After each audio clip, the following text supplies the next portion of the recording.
afternoon, everyone. My name is Joe Sims, and welcome to This Week in the News. Welcome to This Week in the News, the People's World 1/2 hour show every Friday at 1:30. And I want to start off by wishing everybody a happy Good Friday, happy Passover, and happy Easter.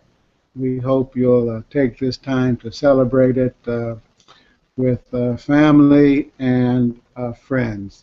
If that is in your tradition, and even if it's not, we know that this is a time for families and for seders and for chasing Easter eggs on a Sunday and dinner, and so have a good one and save an egg for me.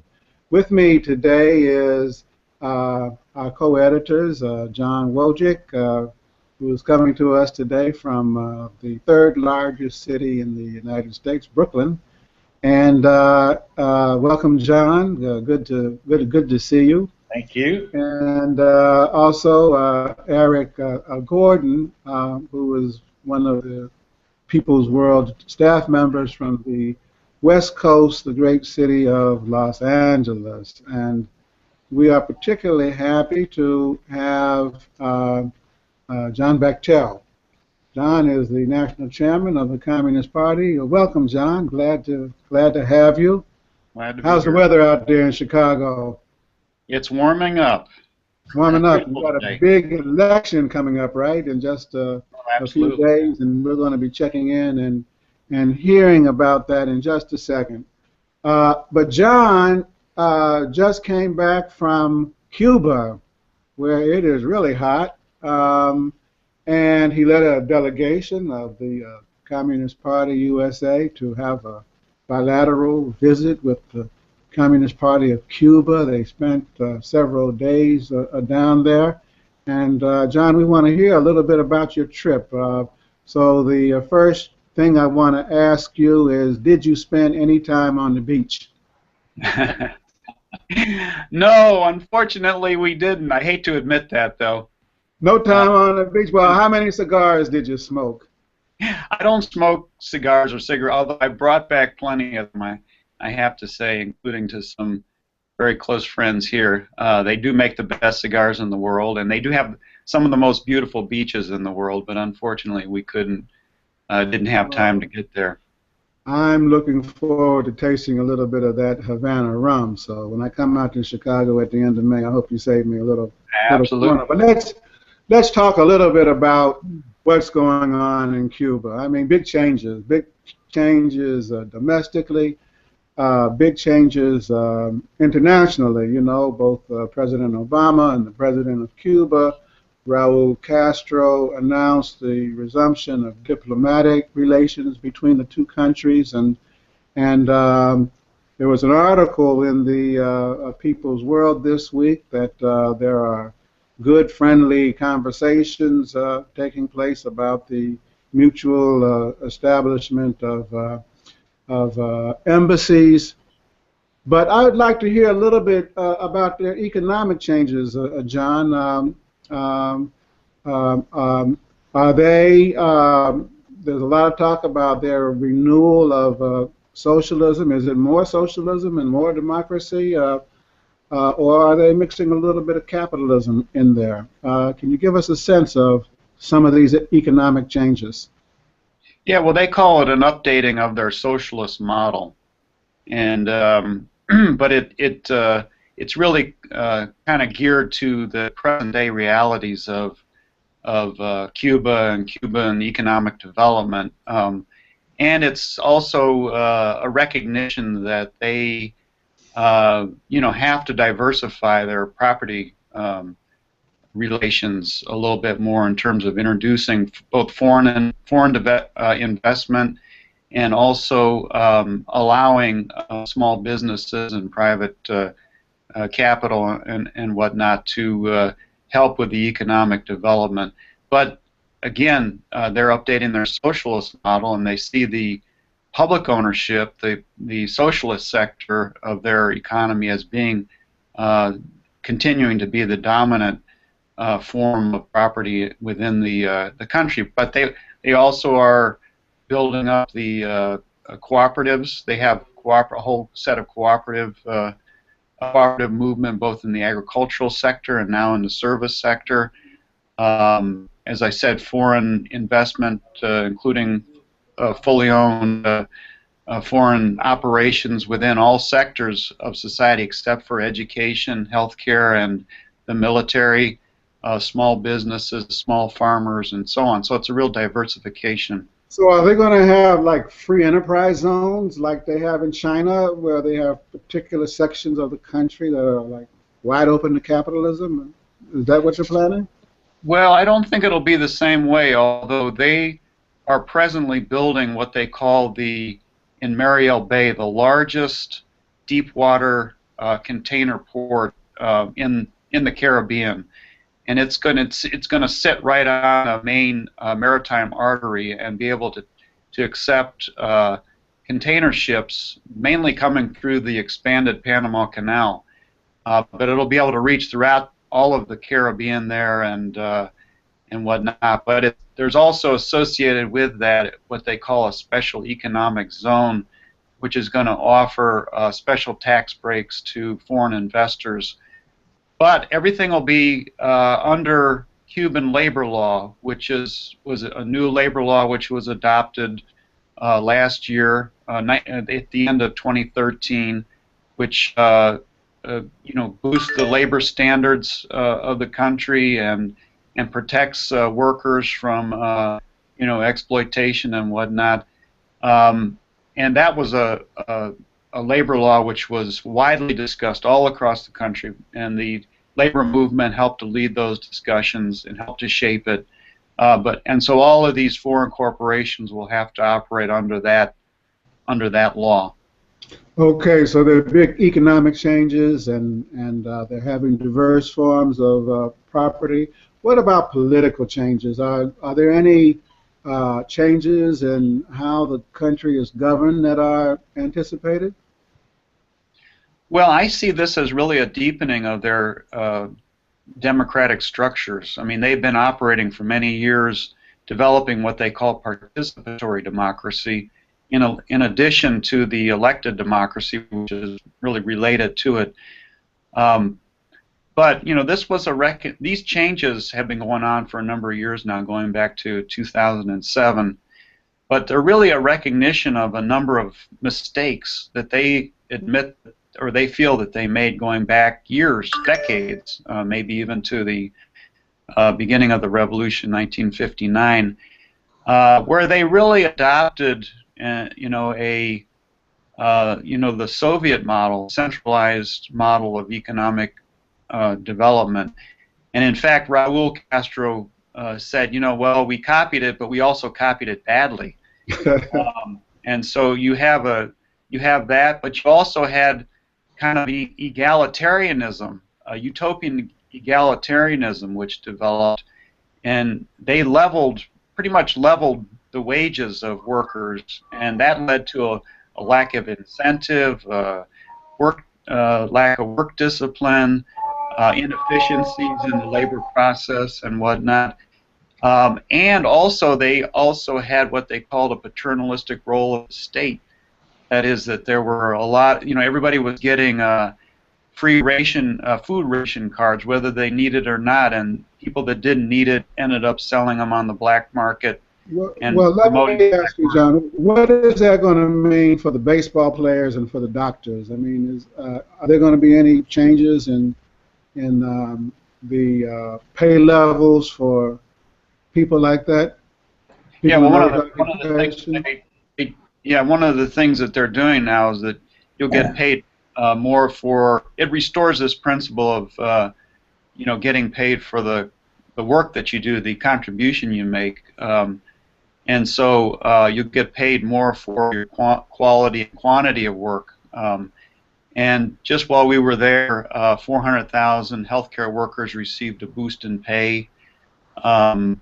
And for the first time, athletes will be allowed to negotiate contracts, I assume, with major league teams and whatnot. So Wow. this is going to this will create a lot of new problems, including inequalities in society that we're going to have to deal with.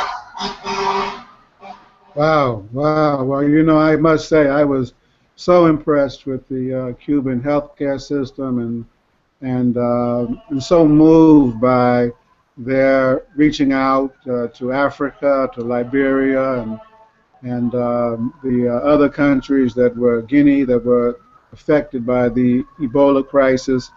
In fact, you know, if I was able to nominate them for a Nobel Prize, they would get it in the first place. While we're on international topics, I'd like to move the discussion just for a moment, John, if you don't mind, to Iran. Big news, the Obama administration, along with five other countries, concluded yesterday the framework for a nuclear uh, weapons agreement with the Republic of Iran. Um, and they extended the deadline, and the president gave a speech about it yesterday in the White House. Eric, good, bad, or ugly? What do you think about the agreement? Will it last? I think it's a terrific thing, and it's very much in keeping with Obama's peacemaking efforts in his presidency. He got out of Iraq. We're getting out of Afghanistan. Maybe not always quite in the way we want. But why keep this enmity between nations? What does that do? And it's of a piece with the opening to Cuba too. I think that this is a real hallmark of his presidency that will be remembered for long after he's gone. There's plenty of verification built into the agreement, and there should be no worry. It's not just between the United States and Iran. It's important to remember that. There are all the major Security Council powers plus Germany are involved in this, and they're all signing on. So with the Atomic Energy, International Atomic Energy Agency involved with the inspections and verification, I don't think that this will be a danger. It will be an opening. And Iran, after all, is a major regional power, and cannot be permanently excluded into, outside of the community of nations. So to the extent that we can make peace with our enemies instead of making peace with our friends, make peace with our enemies, this is a very, very good thing. Thank you, Eric. And if you are just joining us, you are watching This Week in the News, which is sponsored by peoplesworld.org. We invite you to visit our website at www.peoplesworld.org and also our Facebook page, which you can find at peoplesworld.org/Facebook. We are having a conversation with Eric Gordon from California, the national chairman of the Communist Party, John Bechtel from Chicago, and our co-editor and specialist on the labor movement, John Wojcik, who is coming to us from Brooklyn today. Eric, just to continue on Iran just for a minute, how is the American Jewish community reacting to it? You know, they brought Mr. Netanyahu, they being the Republicans, brought Mr. Netanyahu to have a joint session before Congress trying to influence American public opinion and trying to derail the agreement. Is there support generally for the direction that the Obama administration is moving in amongst Jewish Americans? Yes, absolutely. Most polls indicate very consistently that most American Jews are on Obama's side, even as he's confronting Netanyahu, who is really turning out to be very much a Republican tool and an enemy of peace, really, a peace with the Palestinians, an enemy of peace with the native Israeli Arab population, and peace with Iran. I think that ironically, maybe we should say, Iran could be, as it once was in the 50s, 60s, and 70s, a major ally of the United States. I'm not going to say that the United States is pivoting away from Israel, but I think Obama is really fed up with Netanyahu. I think most American Jews are fed up with Netanyahu, and they see. No doubt about it. No doubt about it. But let me ask you, John Bechtel, what do you think? I mean, this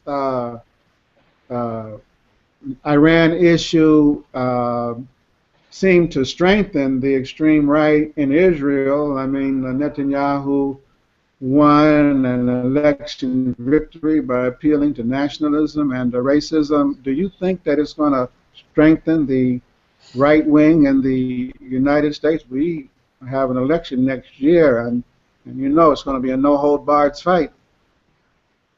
John Bechtel? I don't what do you think? So.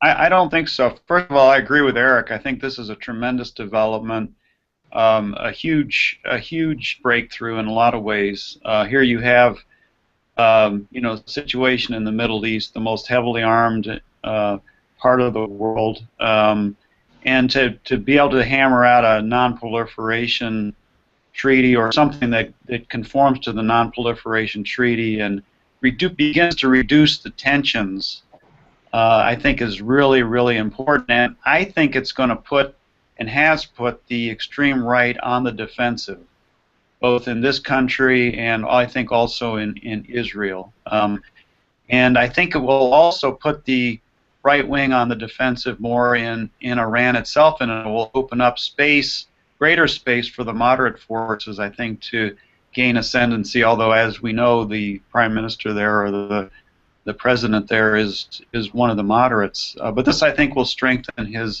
his hand there. And as I said, I think in the United States it's going to put the right wing on the defensive because their alternative to this is, and they've stated it openly, is all-out war, in the neocon fashion, all-out war with Iran, and look where that's gotten us. Well, true that. But if we could just talk a little bit about, other aspects of, the foreign policy agenda. Wojcik, the Transatlantic Pacific Partnership Agreement is coming up soon, and much to my surprise, the Obama administration is supporting it. How does that fit into the picture, and do you think that that's going to enhance the Democrats' and Labor's chances in 2016 or retard them? What's your take? No, I see it as a big problem, and it's not a surprise. I mean, the Obama administration will take some very good positions on some things, and it's going to take some bad positions on other things because, frankly, the forces, the powerful forces in this country line up on both sides. Some are pro-people and others are pro-corporate. The problem with the free trade agreement is the same problem that we've had with the other trade agreements since NAFTA. Number one, the Trans-Pacific Partnership Agreement does nothing to protect workers in the countries that are involved all around the Pacific. It doesn't require the governments to do anything to. Also, another bad part of it is that companies can file lawsuits and make huge claims without going through the American courts. They can claim losses. The thing is very, very much weighted in favor of corporations, and it ends up with we see jobs being exported with NAFTA, undermining the Mexican economy, causing huge numbers of people to migrate, having to leave their homes and come to. It's a very, very complex thing, and the only way a trade agreement is going to work is if there are guarantees for the rights of workers in those countries, and also penalties for companies that export jobs over here. So, and then the Well, other third last part of the problem is that it gives the president so much power, and of course, when we end up having if we ever end up having a Republican president, we'll have a real disaster. let me ask you, if you were to give the Obama administration's foreign policy a grade, what would it be? A, B, C, D, or F minus? Well, I put no. I wouldn't really give a grade overall. I'd say on some things he gets an A, and on other things a D. You know, on the Okay, so you say a C. John Bechtel in Chicago, what would you give the Obama administration? A, B, C, D, or F? Yeah, I'm not going to be painted into a corner either, Mr. Sims. I'd give him an A on normalization with Cuba, you know, starting that whole process, an A on this nuclear agreement, but then I'd give him a failing grade in terms of efforts to destabilize governments in Venezuela and other places. You know, he's also okay. So you will give them a C as well. Eric, what about you? And I throw the Ukraine into that too. That was a really bad part. Right. True enough. True enough. Eric, your turn. I would say that that the TPP, just to piggyback on that, D, F. it's really an attempt to encircle China. And this is a long-range strategic goal that goes far beyond the Obama administration. This is decades in the works. So if you take that into consideration, I would say a solid B minus to C plus. I agree. B minus, C plus. We're going to move the agenda to domestic policies, domestic politics, and one of the most outrageous, in my opinion, this week and last was this bill that was put forward in the legislature of the great state of Indiana and signed by the governor that is designed to restrict the rights of gay, lesbian, and transgendered people. There was a huge public outcry, really from all quarters of the country, and the Republicans backed off a little bit in Indiana and tried to fix the bill. Eric, is it a fix? And if so, how will it impact similar legislation in, I think, about 20 other states? What do you think? Well, the legislation that has already passed, in fact, is federal law, really has to do with very minor religious qualifications or requirements, like wearing a yarmulke in public, or wearing a cross around your neck, or a Muslim growing a beard, that don't really affect other people that much. It doesn't really have to do with the old laws that Clinton signed 20 years ago. Really have to do with those minor things. This is really upping the ante, and is very much in response to the kind of the loss of status of discriminating against same-gender couples in marriage. That seems to be on the way out. The Supreme Court will decide that in June, of course, not only a couple months away from now. And already since a year ago, from 10 or 12 states, we now have 36 or 37 states that allow same-gender marriage. So the right wing is just going crazy over their sense of loss, and they want to gin up the fear and the anxiety over, gay teachers, or gay people, gay waiters, or now even gay clients in your business.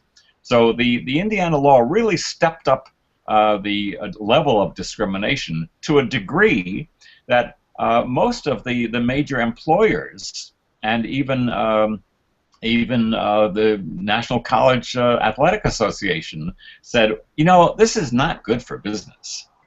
And Walmart and Eli Lilly, companies based in Indiana, they're saying, we want to hire people for our staff. We want them to move to Indiana to be part of So our. it sent it back, and they tried to fix it. Now, is this amendment to the legislation adequate?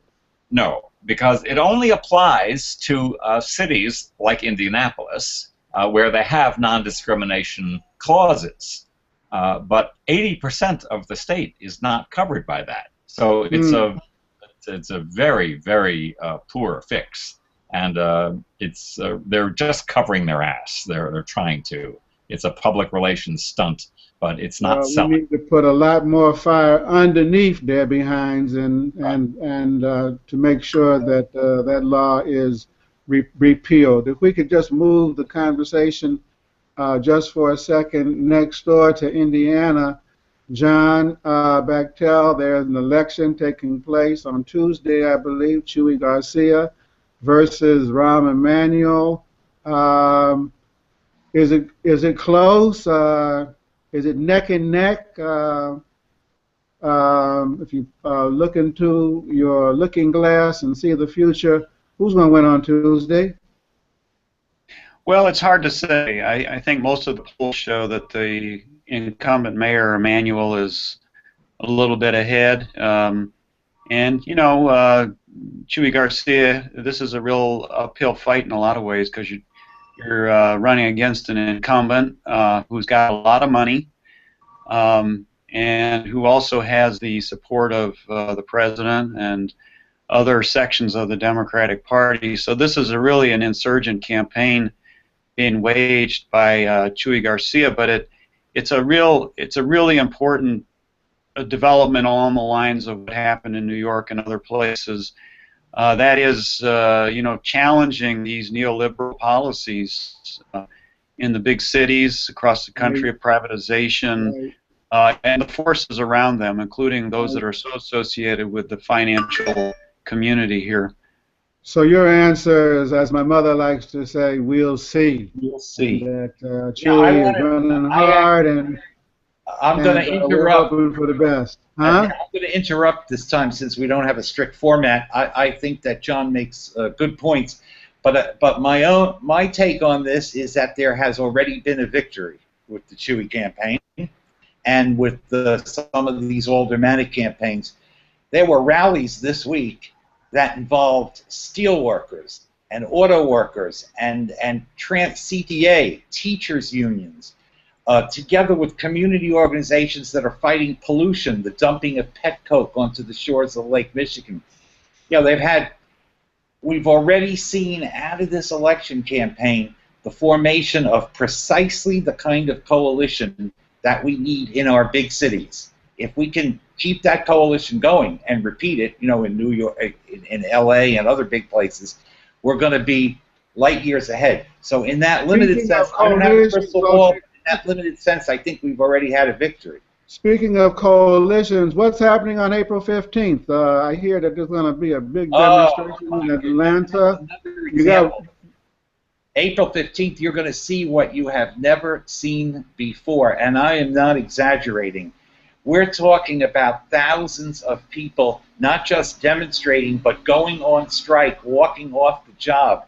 The plans are underway. Fight for 15, better conditions at Walmart, being supported by a couple of major national unions. They got it in place. Just this week at the Ebenezer Baptist Church, that historic location in Georgia, where, you know, they had a pre-rally. The place was packed. They're bringing in busloads of people for the 15th. Cities all across the country. It's a big thing. BFD, as Obama said. Thank you, and we'll see you on the picket lines and in the demonstrations on April 15th. But we'll be back here next week on the 10th of April at 1:30. I want to thank John Bechtel for joining us today and giving us your insights about socialism in Cuba. It's really, really exciting, and we hope to hear more about it. Eric, thank you, and Wojciech, thank you as well. We want to wish, again, everybody a happy Passover, Good Friday, and Easter. And for those of you who are of that faith, and those of you who are not, have a great weekend holiday. And John, I'm looking forward to a little bit of that rum when I see you in Chicago. Thank you, everyone, and goodbye, and Thank you, goodbye. Joe. Bye-bye. Thanks, John.